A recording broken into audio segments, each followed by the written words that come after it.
Hi class, today's lecture is about customer adoption. And that's how do customers decide to buy products. And essentially, the main concept behind this is the adoption process is about time. It's about understanding in terms of the product maturity where that's at and understanding where the customer is at in the process. And so the basic concepts that this all sits on is essentially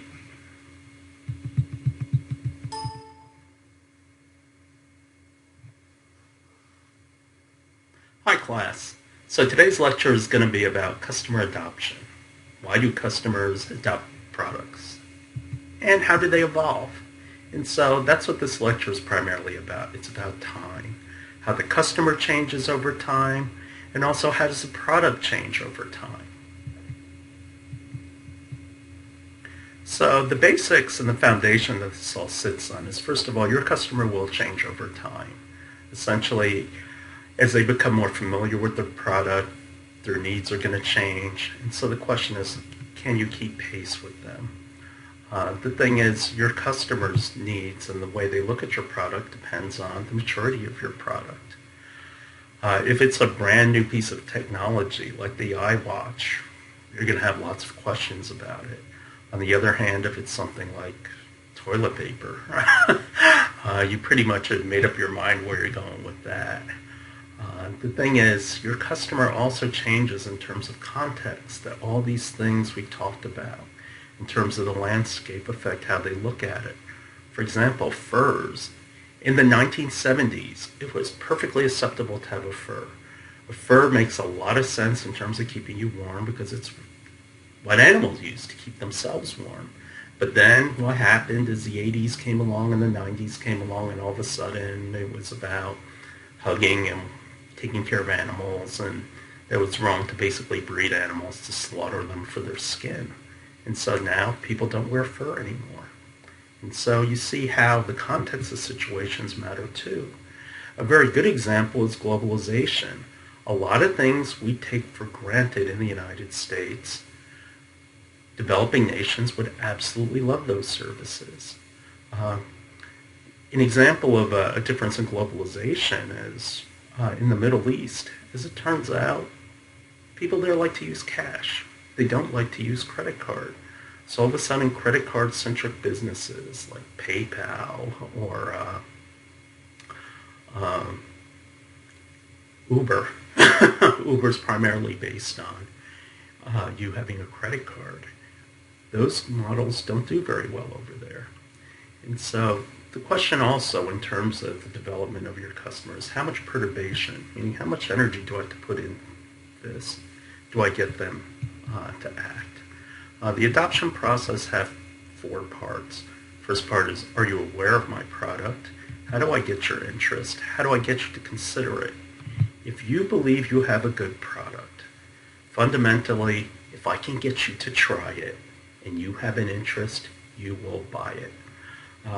One time my wife and I went, before we got married, we went to one of those wedding expos. And it's like, oh, you want to go to a wedding expo? And my wife said, there'll be food there. There'll be samples. Okay, I'm in. But anyway, we went to this one place called Fleur de Lis, and they had the best cake that I had ever tasted before. And subsequently, I go back there 1 to 2 times every year, and I drive all the way into Phoenix, and I get my wife a birthday cake there. And so because of the trial, I'm a customer for life. They know me. And so we've kind of formed a relationship. Also, the last part of the adoption process is to get you to buy something. What kind of inducement? What is it going to take to get you over the hump? And essentially, you'll see this process many, many times in this course, but this is the journey you take the customer on. And so in terms of the adoption process, it's just like anything else. I have to look at the landscape. Is there context? What kind of customer am I dealing with? Am I dealing with the government? Am I dealing with an individual? Or am I dealing with an enterprise? Because you teach all of those much differently. When you're talking about a customer, now you're interested in how do they think and psychographics and things like that. When you're talking about an organization, now you're talking about, okay, who makes the decisions around here? What are their priorities? What are the things that they value? And also, how powerful is the network effect? And what the network effect is based on is P and Q. And what P is what's the probability somebody will try this product? And Q is essentially what is the probability that once somebody, if somebody is using this product, that somebody else will use that product. And that's that once somebody uses it, what's the chance that it's going to diffuse out? And so this refers to the BAS model, and that implements this. And there's a famous story from UCLA of a student who, in the very early going of internet service providers, and so you had CompuServe and AOL and companies like that, he actually modeled it all according to the BAS model. And then he realized AOL is going to grow like gangbusters. And so what he did is he took his like 25 or 50,000 savings, he bet it all on them, and then he made millions of dollars and retired because he saw the BAS model and saw this thing is going to take off. And so he laid a bet down. He believed in it that firmly.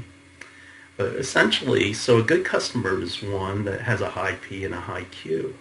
A bad one has a low P and a low Q. And so when you sit down and think about it, old people are probably, I'm not trying to be ageist, but let's face it, older people don't want to try as many things, and just because another person's using it, they don't necessarily want to use it. By the same token, teenagers, they're the best customers, and that's why every time you look at advertisement demographics, they're always interested in that 18 to 25 range. And it's because people who are younger, you're more willing to try things, and then once you see someone else using it, it starts to become trendy. And so you get very high Q. And so when you look at electronic products, what you see is that things grow exponentially at first, and then they die down. And so why do they die down? And so the most interesting of this is the home VCR. It shot up and then it went down. And the shape of the curve tells you things.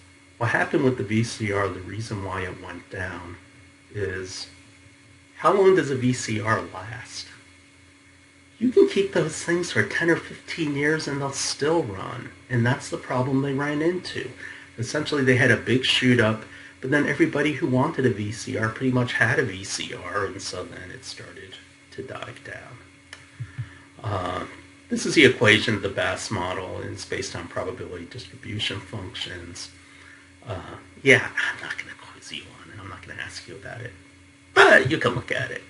Anyway, the thing about the BAS model is its biggest weakness is that you need data for it to work. And so if you have a brand new product, it becomes tough to model with it.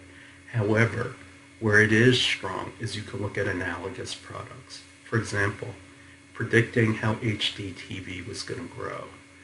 I actually had to do this in business school, and I said we can use an analogous model. We can use FM radio. Same idea. You had a media out there that was essentially free, and then all of a sudden now you have higher fidelity. And what happened with FM pretty much traced what happened with HDTV. They took a long time to adopt, but once they did, they hit the knee in the curve and took off.